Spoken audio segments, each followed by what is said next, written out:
Hello, and welcome to Smart Digital Branding for Professionals. I'm really excited that you chose to pop into our breakout session here. If at any time you have any questions, feel free to put that into the chat box. I think we can all kind of chat. And somebody just do me a favor and just like say a little hi over there, so I make sure that you can hear me and I'm not talking to myself. So let's go ahead and get started.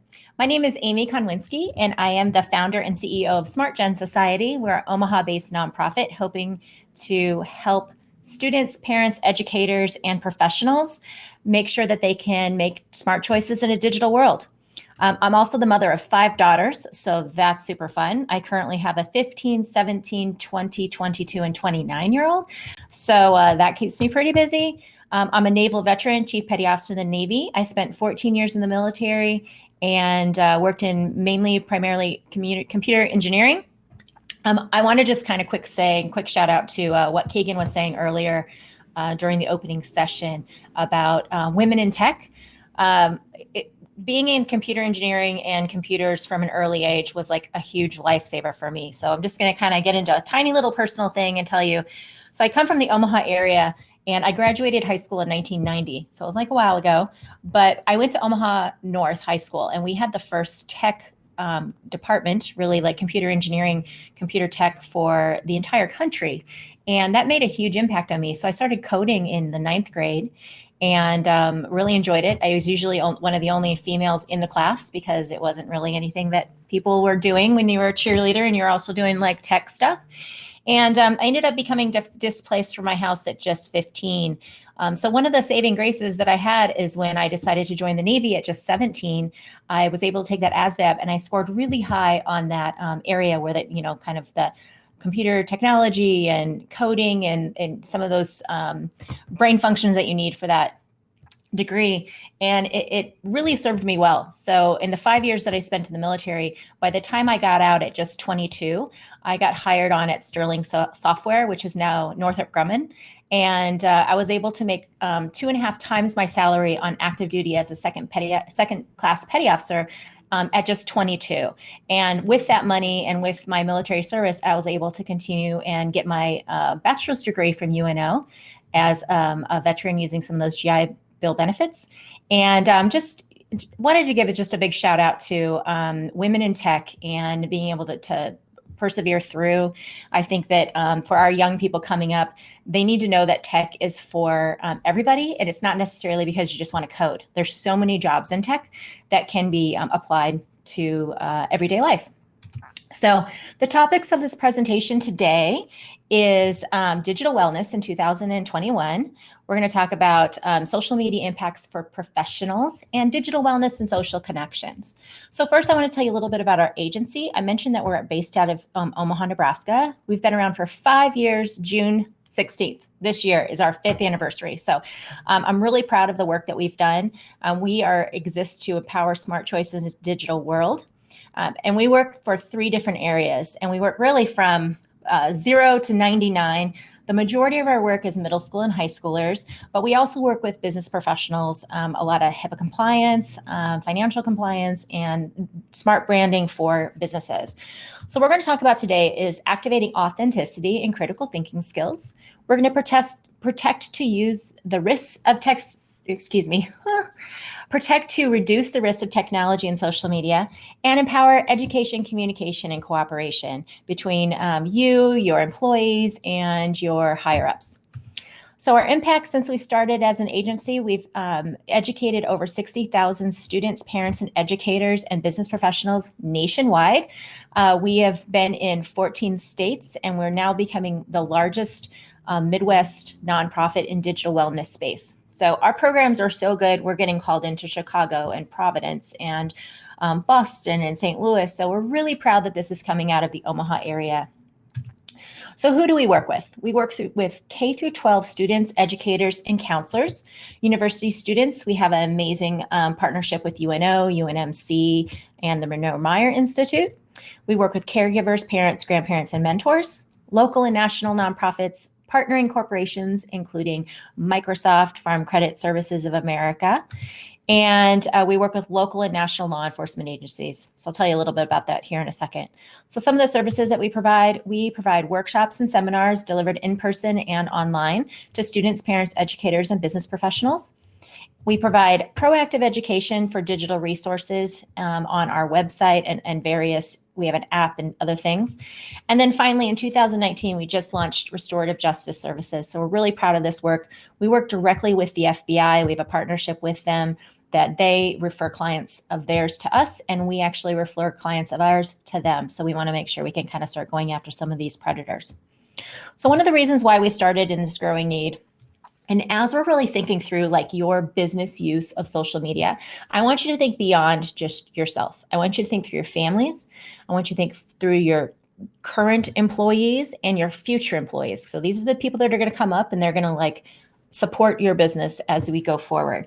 So the need is growing. Right now in the United States, 56% of 5-year-olds own their own device. That means they have their parents' old iPhone, they have a brand new iPad, or sometimes they even have their own phones. The average age to get a smartphone now is 10.3. That's about your average fourth grader.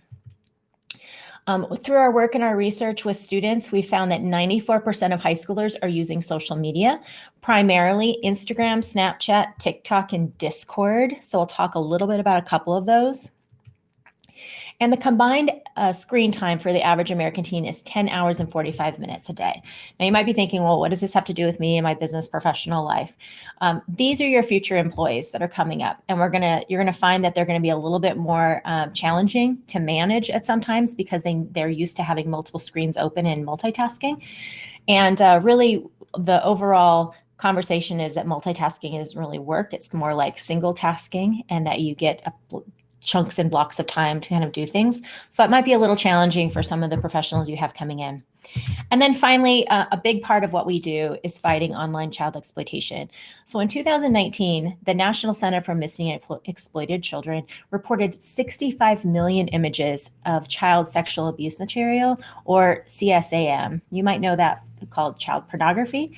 CSAM is the standard, professional standard that we use now. And this is a huge and a significant number. In fact, last year, it was a 97.5% increase in reported online child exploitation. So it makes a really big difference on what we're giving our kids and the kind of supervision that parents are allowing for them.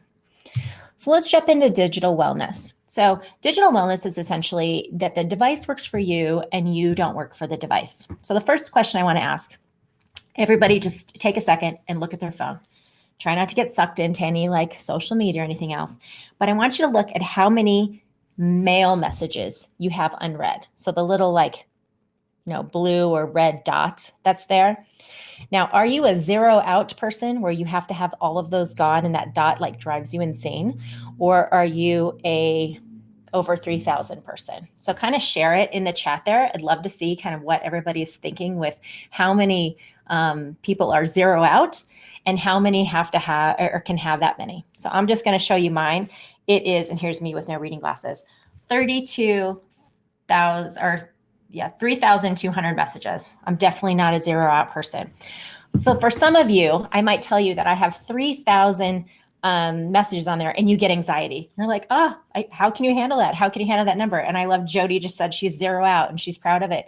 Oh yeah, Jeff, you're my guy, 46,000. So thinking through like how we use technology, the fact that you have your email with you, that you can read it if it's available or if you need it, but do you have to like be caught up with it all the time? So we're kind of going to think about that as we go through this and just kind of keep that in mind. We have like, it keeps going back and forth between like thousands and zero out. So I love it. It's like you're either here or there. So what is the cost of our constant digital connection? We have these amazing phones. We carry them around in our pocket when we go out on our paddleboard. We have them with them when we're hiking, we're at the mall, like we're kind of always connected. So think about the cost of that, like whether you can unplug or having that completely all with you all the time. So our cost is 3 different areas. First is our data. So when we use social media, the number one way social media companies are making money is really by collecting, harvesting, and selling our data. And then our cost is our privacy. And then finally, our wellness and mental health. So I'm going to challenge you a little bit to think about these. And I would love to see your comments as we're talking. So let's first talk about that data cost. Now, we're all in technology. Let's just get this out of the way. We all love technology. We've made like businesses out of it, and it's amazing. And if you love social media, namaste. I an honor that that's important to you. I'm on all the socials too. But the data cost that it's costing us, if we have just say Facebook, each of our points of data, so each of us that have like one account have about 700 data points that they know about you, and those are worth about 13 cents a piece. So that means if you have a Facebook account, you have your name, your address, your phone number, your age, your parents' name, your kid's name, where you go to work, where you shop, your favorite sports team, your favorite toothpaste. It goes on and on and on to demographics. They put you in buckets and piles, and they sell your information to marketers. So this is the reason why social media exists. It is a growing business, and it's not just to be altruistic and they want to like connect the world. Like they're making money from it. The next is our privacy. So we have a username on most social media sites that is a public username. We can either share that with others, or we're already like, you can see it. Like for instance, Instagram, you can go on and see everybody's username on there. You don't even have to be friends with them. Think about how many times that username is connected to your smartwatch, your phone, your IP address at your computer, your IP address in your Tesla, all the things that your username is attached to. And that directly is attached to where you're located. So I'm going to pick on Snapchat here for a second. So Snapchat has a thing called Snap Maps, and it's partners with Google Earth, and it tracks your location down to the minute, down to 20 feet on the planet. Now, if Snapchat is open on your phone, you have it on your phone and it's open, it is tracking you, even if your ghost mode is turned on. So that's why it knows, like if you go out to Village Point and you're like, oh, I see you're at Shields, and you might get a coupon for or a email for a coupon there because it knows you're there. So it's in their terms of service that they are sharing that location. Some other things that have really grown in the last few years is unsafe dating and unsafe personal relationships, where students will share their username and then they don't have their ghost mode turned on. So again, that can turn into assaults and different things that can kind of happen from that. And then finally, whatever you have in your bios. So I'm talking about your Instagram, your Facebook, different things you have listed, listing like where you work, where you go to school, if you're, or where your kids go to school, all is part of our privacy that's online. And the FBI tells us that you're only 6 clicks away from being found in real life. So all of these things kind of like add up, and that's where we are with that. And then finally, your wellness cost. And if you ask many people, and I would kind of agree to this is our highest payment that we're making for social media. So studies show if you spend more than 2 hours a day on a handheld device, it can lead to lack of exercise because you're on your phone and you're not moving, lack of one-on-one human connection because technology is not a replacement for human connection, and lack of sleep.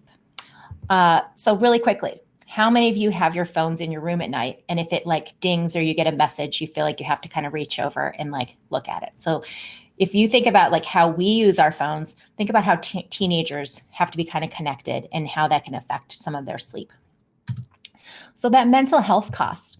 Some of the things that we're seeing with our partners at the Monroe Meyer Institute and other psychologists that we work with is negative self-image, cyberbullying. Cyberbullying is still a thing. However, it's not the thing that's happening primarily the most. The biggest one is anxiety and FOMO, that fear of missing out. So our kids are having an unprecedented amount of anxiety and like a generalized anxiety. And if you work with children at all, or you have children, I'm sure you've seen this in either them or their friends.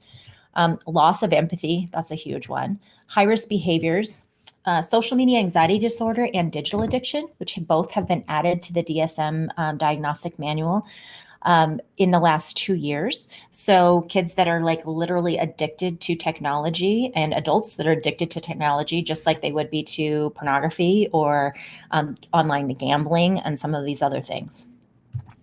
And then finally, we're dealing with a lot of dangerous subcultures and groups, self-harm, and suicidal ideation. Now, I'm going to give you a little bit of a challenge here. So looking at mental health and suicidal ideation over the past like a 10-year period, so 2009 through 2019. So just to kind of give you some ideas, 2008 is really when the iPhone started becoming really popular. And 2012 is about when social media started really taking off and becoming popular for teens. So right now in the United States, we have the highest rate of suicide and self-harm than we've ever had as a country, between 9 and 35-year-olds. So this is a huge impact to our future society when we have such poor mental health. And a couple things there, the suicide rates for the in the US, making a plan, considering attempting suicide, and then finally that what we call the HOPE index, the experience persistent feelings of sadness and hopelessness, that has really risen significantly since smartphone and social media had come out. So I'm going to challenge that. I'm not sure social media has really been the best thing for us, but it definitely has its purpose and its connections. So how do we combat digital connectedness and mental health? So the first thing you can do is exercise. The Department of Human Health and Services say move 60 minutes a day. So whether that is putting in your AirPods and listening to a podcast, unplugging completely and going out in nature, getting on the treadmill, just do something to get those like that serotonin and dopamine releases, and you're going to feel better for it. We also know that we're not getting as much sleep as previous generations. So the more times adults spend on social media, the more problems they're reporting in sleeping of symptoms of depression. So what we know, a few things that can happen with that is the first is blue light exposure. So if you're looking at your screen somewhere between a half an hour and 2 hours before you go to bed, depending on your body type, it's going to delay the onset of impact on melatonin. So actually being able to fall asleep. Now there's a solution to this. There's these like blue light glasses that I don't have a pair, but I hear they work really good. And especially like even for TVs at night. So like wearing those blue light blockers for glasses could be a quick solution for you if you can't unplug sooner than 30 minutes. Also, looking at your phone before you go to bed can disrupt the natural winding down cycle. And the content can be stimulating, especially if you get into like doom scrolling. So we know that sleep deprivation affects mood and is a major risk factor for anxiety, depression, and suicidal thoughts. So what are some of the social media impacts? And this is where we're going to really get into your use of social media and kind of, again, thinking through like your circles, like your family, your employees, your bosses. Like how does this affect you as an individual, and how does it affect your company? So very first thing, let's talk about brand. So what is your brand? Essentially, every single thing that you follow, like, post, comment, tweet, or retweet online becomes part of your brand. So if you're on a Facebook page for WOWT and you're commenting on a news story, that's part of your brand. If you like a page and you follow it and that page comes up on your Twitter feed, that's part of your brand. So it's just a combined keystroke. So all of those keystrokes count. So think of it as like digital DNA. You're going out and you're leaving little cookies. Well, it's the same thing with your brand. You're picking up all these things. If you spend a lot of time on a certain website, it's going to pick it up, say, oh, they're interested in this thing. And this becomes part of those 700 data points. So that's your social media accounts, your IP address for your home, your home computer, your phone, your work computer, your Google searches. So think about like how many times you've Googled something. And I love using Google as like an active, it's both an adjective and a noun. But how many times have you Googled something and there's been an ad for that in your Facebook or on HuffPost or CNN? Like right away, there's ads. And then finally, your smartphones and other listening devices. So quick show of hands in the comment section. How many of you have had a conversation in front of your phone of something that you've never typed in and you've had an ad for that?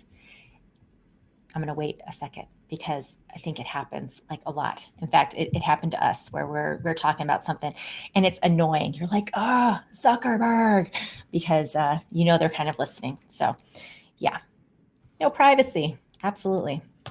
So here's the T. Like the kids say, here's the T. There's no privacy on social media. When we choose to use social media, we give the right and expectation to privacy. And users will be held accountable for what they post, their pictures, their comments, their likes and tweets. They'll even be accountable for pictures that they have on others people's platforms. So say, for example, you go out with your best friend and they post pictures in their Instagram. You're accountable for that. Great example. There was a kind of a cowboy bar here in Omaha during the pandemic, and they were having and not following mask mandates.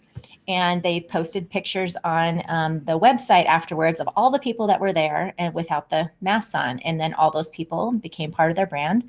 They got some online shaming because they weren't wearing masks, but they were held accountable for the things they were doing because there was photographic evidence. Side note, aren't you glad Instagram and Facebook did not exist when you were in middle school? Can you even imagine what these kids are going through? So what does it look like for you? 90% of employers are considering applicants' social media activity during the hiring process. So that means they're looking at usually going straight to Google, Googling the name, looking at Instagram, Twitter, and Facebook are the three main areas.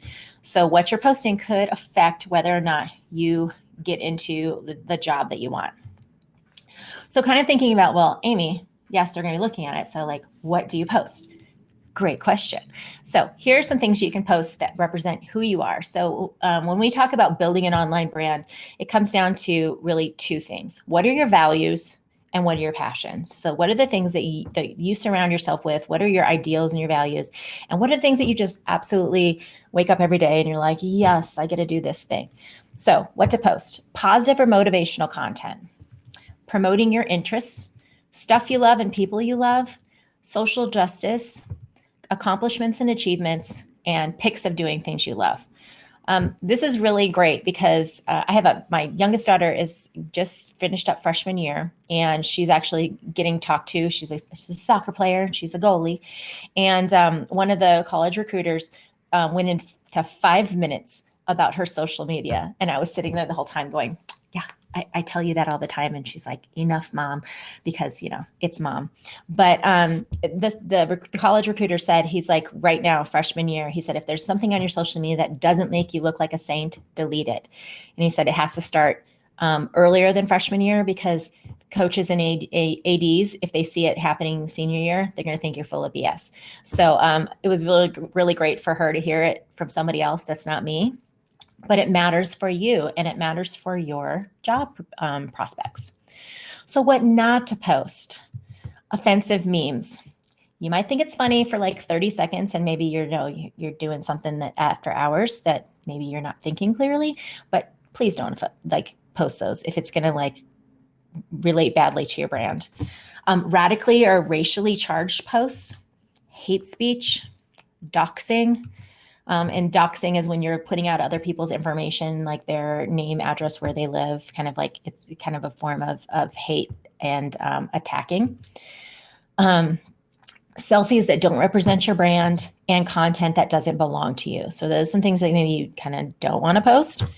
And two questions to ask yourself is, would I want my significant other, my colleagues, or my CEO to see this? And would I want to see it with my name on it and over a billboard on I-80? If you can't say yes to both of those things, you should not post it. And then finally, 79% of HR professionals have denied a candidate due to inappropriate social media content. Some of the news stories about the insurrection and people getting in there with their name tag from their job, and they're shocked that they get fired.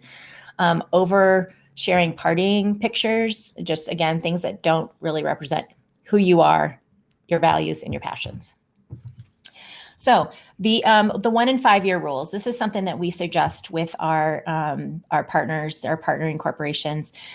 Every year, you should complete a social media audit for yourself. So that means sitting down with a fresh perspective, maybe do it with a friend, and say, everything that I've posted in this last year, does it represent fully my brand and what I want to communicate, my values and my passions?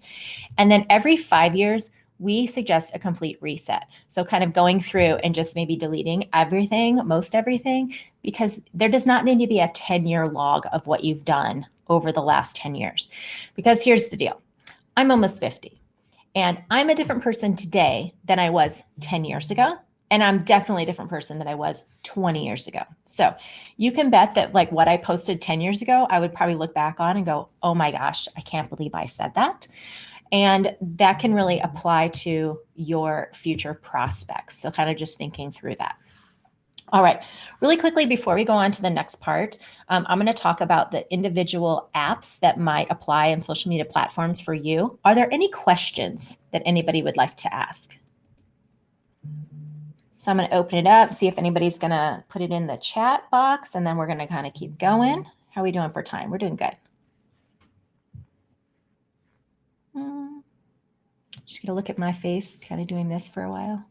Okay. Either somebody's typing or there's no questions. So we will continue on. Do you find social media resets hard from a nostalgia perspective? I don't, because any pictures that I have shared on social media, I usually have somewhere else. So as a technology geek, I already make backups of everything. And there are things you can do in Facebook to download all of your posts and your pictures. So that's something you could do to kind of to keep those things. So it just kind of depends on you. If you are using Facebook as your or Instagram as the place you're keeping all your pictures, you might want to like rethink that going in the future, like what you want to save, and not taking a picture in the app, actually taking it on your phone and sharing it on the app later. So I think that's a good solution. All right. I didn't give my daughter a phone until she was 16, and it was hard. When do you think is the most appropriate time to get a phone to your kids? I love that question. So first thing is, I like parents to say, are they going to be alone? So really there's no correct age limit, but if they're going to be alone, they're going to be going to practices and you're going to be dropping them off. Like, how do you need to get a hold of them? That's kind of one of the things. And then, are they emotionally and socially mature enough for a phone?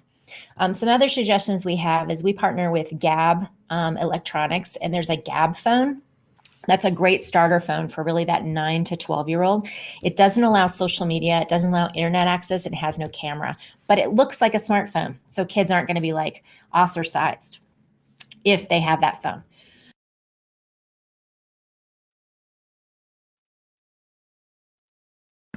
Okay, we're going to continue on, and I'm going to answer these other questions here as we go through, because I see a couple of them are kind of about social media. So really quickly, Snapchat. So Snapchat users are primarily 15 to 25. You can kind of see that. Snapchat does share your location down to 20 feet on the planet. So being aware that if your ghost mode is on or off is really important. And really the thing to remember on Snapchat, just because you send a picture and you think it goes away, it doesn't go away. It never goes away. So if you don't want anybody else to see what you're doing, do not send it in Snapchat. Locally, I'm going to use all local examples. I have them from all over the country and our partners, but let's talk about Omaha. So locally, there was a Snapchat that got shared from a local high school of a couple kids recreating the George Floyd incident, murder. And it's a challenge. It's a challenge that's going out across the country. It's gross, but that was in a Snapchat. That was taken a screenshot, and they were found accountable for it, and they got suspended and got into trouble for what they're doing. Same for professionals. There's a case of a Navy corpsman that was like making fun of a baby and dancing it around and taking Snapchat videos of the baby, which is a huge HIPAA violation. And that got screen saved, and she lost her job, and she actually had, now she has a dishonorable discharge because of it, because of that 1 30-second bad decision. So just know that those things don't go away, and it's always forever. And then finally, if your kids are interested in like secondary apps, so they're called Snap Kits, like Hoop or YOLO, just say no to them. There is nothing good that happens out of that Snap Kit. I do want to tell you, from a parenting perspective, Snapchat is one of the most dangerous apps for students ages 9 to 12. Well, first of all, 9-year-olds shouldn't be on Snapchat, but they are. There's a lot of parents that say, oh, it's just for fun, and they're just connected to people I know. But what happens is your kids will go on other sites like Instagram, and a predator will locate them, and they'll say, hey, do you have a Snapchat? And next thing you know, within 24 hours, they're creating and sending nude images of themselves, because these predators are professionals. they're professional predators, and they know how to like groom children into sharing that information. So just kind of knowing that as an agency and as my own family, we said 15 was the bare minimum for Snapchat because so much goes wrong before the age of 14 in Snapchat. The last thing you need to know for Snapchat is there's a feature called My Eyes Only. And so if you think your kid has Snapchat and you can't really see what they're sending and everything else, you can see the pictures that they're saving. So My Eyes Only allows you to save pictures in the cloud with a password. So that means that you have an account that you're hiding pictures from yourself, right? No, you're hiding pictures usually from your SO or your parents. So thanks, Snapchat. We really needed that as parents. So in order to see what those pictures are, you actually have to have the code. So if you ask your kid, hey, can I see your pictures in your My Eyes Only? And they're like, oh my gosh, mother, I can't remember the code. They probably have something on there that they don't want you to see. We have worked with cases here locally with the FBI that their student's Snapchat was hacked into, and she had nude pictures of herself in her own Snapchat My Eyes Only, and those were used to exploit her and to sextort her to make more images. Thankfully, she came to us and we involved the FBI, but it happens all the time. So talk to your kids about that. Like even in your My Eyes Only, it's not your eyes only, it's Snapchat's eyes only and anybody who can hack into it. Question, doesn't the Children's Online Privacy and Protection Act prevent children from having social media accounts if they're under 13? Yes, Ron, it does, but very few people follow that. I was recently in a school in Bellevue about 3 weeks ago, and like 75% of the fourth graders already had Snapchat. So it really is like we have to get to the parents and let them know that you have to be 13. And there's no way to verify what your age is. You just kind of get in there and kids lie. Shocker, that they can download it. So it happens all the time. And it's a huge issue with underage students under 13 using social media. So TikTok, I'm going to go out on a limb and say you're not doing anything professional on TikTok. And if you are, I'm going to just challenge you to maybe not, because there's a lot of stuff on TikTok that is not appropriate and age appropriate.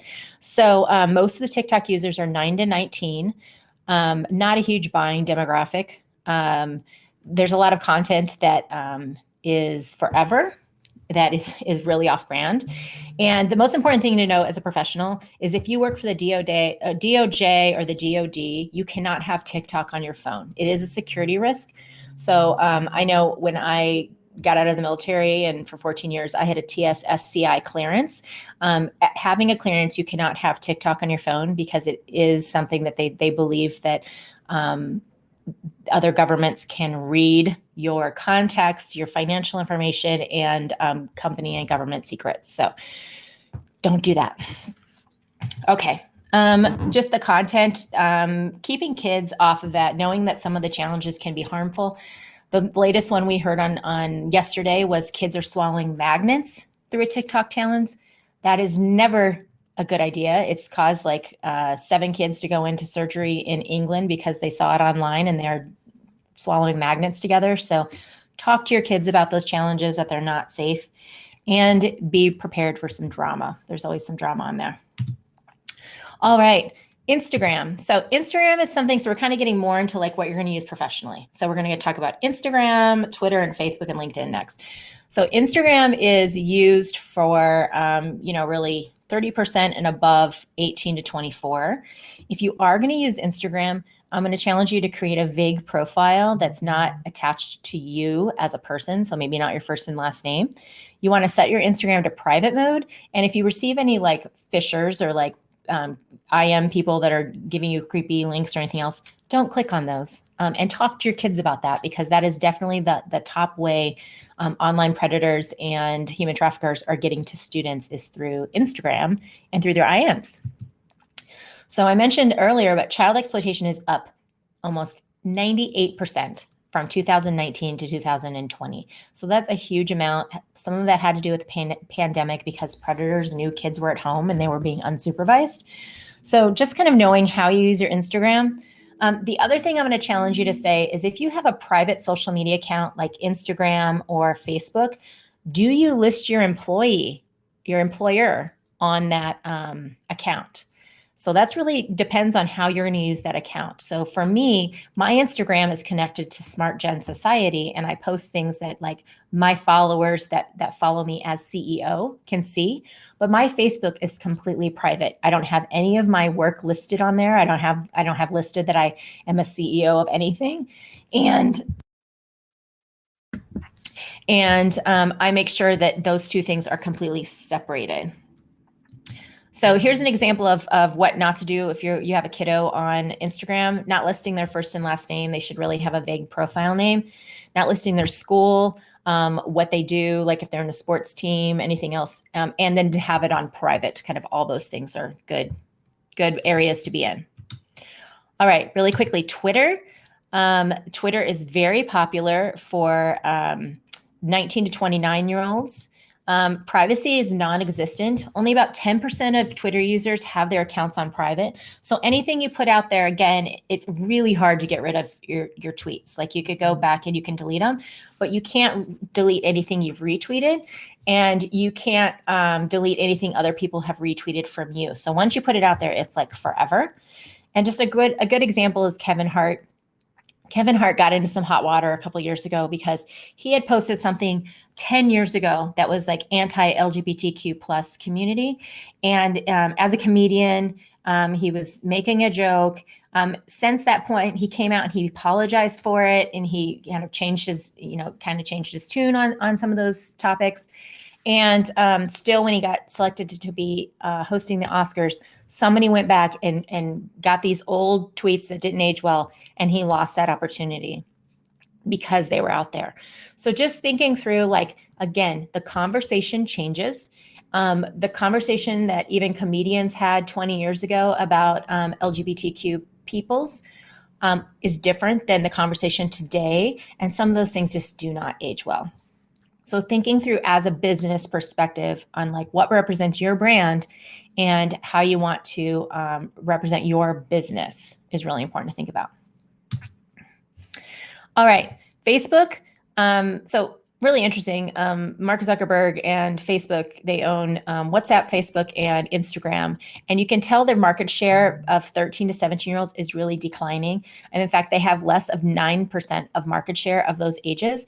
So they're talking about creating Instagram for kids because they want to create more users because their users are aging out. And it's definitely a problem they see having. I'm very much against Instagram for kids, and I would love to be able to sit down and talk with somebody at Facebook about that. So if you know anybody, please connect me. So that Facebook, identify why you're using Facebook. Are you using it to update your out-of-town family? Look at how many friends you have. Are you a social gossip butterfly? Are you using it for your news feed or like conspiracy theories or trolling? Think about the things you post on Facebook and why you're using it is kind of the first step. The next thing you need to think about is setting your Facebook privacy to friends only and turning off being able to be seen through Google, because like if you don't want to have to be able to search from internet algorithms. So you definitely want to turn that off, especially when it comes from an HR perspective. Think through listing your employer. So you can see here, this was my Facebook probably, I don't know, 2 years ago. I didn't have my name on it. I was like really paranoid, which I'm maybe like that X-Gen generation, like trust no one, X-Files, that's me. If that's any of you, shout out, high five. But I don't have my employer on there, and I only have 55 friends on Facebook. You might think of me as a loser. I think of me as very intentional on my circles. So an authentic connections is everybody that's on my Facebook. Don't disparage the place of work. I've had clients that we work for that work in healthcare industry who they had employees not have that they worked at a certain location, but it was common knowledge because they worked in a small town, and they wrote in their place of employment under Facebook, hell. Everybody knew where they worked. So that was very disparaging toward that employer. And again, it's not really the brand you want to be employable. Stay on brand to what you're posting. Again, like if you don't want your SO or your CEO or your colleagues to see it, don't post it. And then respect your own children's brand and your coworkers' brand and privacy. So if they don't want to be posted about something, definitely don't post that. Side note, if you work in HIPAA compliancy, we have a whole presentation for your business on that because there's so many younger CNAs that are coming in and they're violating that privacy, taking pictures of patients' rooms at night, Snapchatting during the day, which adds a timestamp. And if that patient dies, there's an actual timestamp that they weren't paying attention to the patient. So that gets into legality and malpractice, those little things. And then finally, LinkedIn. And LinkedIn is definitely used by that 25 to 34-year-olds. And the best thing I can say about LinkedIn is keep your connections professional. If the idea of LinkedIn is that you've worked with somebody, you've had a colleague, you've worked with them B2B, they've been a boss, you were their boss. You should know these people. I get about 10 LinkedIn connections a day requesting that I have never met. And I'm like, I don't know you. No, you do not get to be my LinkedIn friend connection because I don't know them. I can't put anything into the conversation. So try to keep that professional. Try to keep your LinkedIn community a little smaller if you can. And by smaller, mine's probably over 1,000. It's just kind of how it happens after 12 years, right? Refrain from posting personal pictures. LinkedIn is not Facebook. We're really seeing a lot of that. We shouldn't see cat videos, vacation pictures, or kids' graduations on LinkedIn. That's not what it's for. And really keep to the Thanksgiving dinner rule. No politics, no religion, no controversy belongs on LinkedIn. It's professional and it should stay in a professional area. So we have a question. Do you recommend having social media accounts even if you don't use them? If for no other reason to establish your official presence and brand on your platform. If you're using it for professional reasons, then I think yes. If you're going to use it with the mindset of I'm going to build my Facebook for my online, keynote speaker audience, and you're going to stay to that messaging, then I think it can be good, especially at Instagram and Facebook. I think that's positive. But if you're going to intermingle between private and public postings, then I would say not to do it. Me personally, I have a personal Facebook account and I have a public Facebook account. So I have, I think it's Amie Konwinski or SGS Amie Konwinski. That's my professional account. And then none of my clients or anything gets to be on my personal account because I keep those two things separate. So the final thing, we just have a few minutes left, I have 3 minutes, digital wellness and social connections. So finding your balance, this is really huge. Think about how you communicate with your employees or your colleagues. Do you text and email after work hours? If you get a text or email, do you feel like you have to reply right away? So thinking about some of that anxiety that happens, there are things you can do. You can put an email in and have it on delayed send. Think through how you use your phone for wellness. You can turn off your notifications. If you're not in a situation where it's a life or death, you can put your do not disturb on. There's nothing wrong with protecting your time. If you're not clocked in and you've gotten your stuff done in the understanding that it's done, you can turn off your phone. It's okay. If your phone feel like it's taking too much of a distraction, you can put it in grayscale mode. And if you feel like you're a lot on your social medias, you can delete those from your digital device and maybe just log on to them on your computer. And then finally, have an area that's no phone zone. So this is really big, especially with couples not having phones in bedrooms at night. And, maybe for kids not having their digital devices in their rooms at night would be really great. All right. The last thing I want to leave you with is what happens when things go wrong. And this is really our restorative justice work that we do with the FBI. I please invite you to take a picture of this slide when it's completely up and utilize this if something happens with your kids. Kids are going to make 30-second bad decisions sometimes, but other times they really have no choice. They are victims, and they could be victims of online child exploitation. So if your child comes to you and you find out that they've been talking with a predator or somebody is asking them for nudes, here's some things you can do. First, don't tip off the person on the other end like this is their dad and I'm going to come after you like, Liam Neeson style. Don't do that. Don't say anything. Put the account, don't delete the account. Don't tip off the predator. Put the device in airplane mode and call us right away. We have partnerships with the local area FBI that we can get you within 24 and 48 hours to sit down with an FBI agent and see if it's a good case to go after this predator. What they will do is take over your child's account, and they will get the information that they need to get a subpoena and go after that predator in a legal manner. It's really what we need to do to be able to decrease online exploitation, is going after some of these predators online. So we can help you as an agency assist in reporting to law enforcement, mediating between caregivers, single or multiple families, or education professionals. So sometimes we are involved with 2 8th graders that consensually shared a nude picture. We make sure they sit down and they walk away with everybody being protected, and those pictures are deleted. And then finally, we can provide social media resets and digital crisis planning. And we're out of time, so I'm going to give you the last little slide here. I'd like to introduce you to JOMO instead of FOMO, the fear of missing out. JOMO is the joy of missing out. So just taking a break from your socials, having experiences that you feel like you don't have to put on social media, and really enjoying your time with your family. So we do have some great resources. I put the link up there in the beginning. So we have some downloadables, some smart digital family planners. We also have some reset checklists. And this is our information. If you want to learn more about our agency, please do visit our website at smartgensociety.org. You can contact us. Our office is located right off of 87th and F Street, right off the I-80 interstate by the Kia dealership. And you can follow us on our socials if you like at SmartGenSoc. All right, so we are at the 45-minute marker. I'm going to go ahead and answer any questions that you might have. So I'll stay on for a couple extra minutes. And then I get to go take my daughter to get her wisdom teeth out today. My last one. All braces are done. All wisdom teeth will be done. And then we're checking that off. All right. If you don't have any questions, tell me if this was useful for you. Did you enjoy it?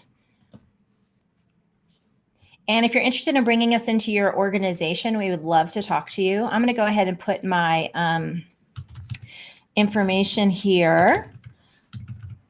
Oops, that's the wrong one. Okay. Here's my email. Please, you can contact me directly. Thank you, everybody. I really appreciate your time and choosing this breakout session. And have a great day.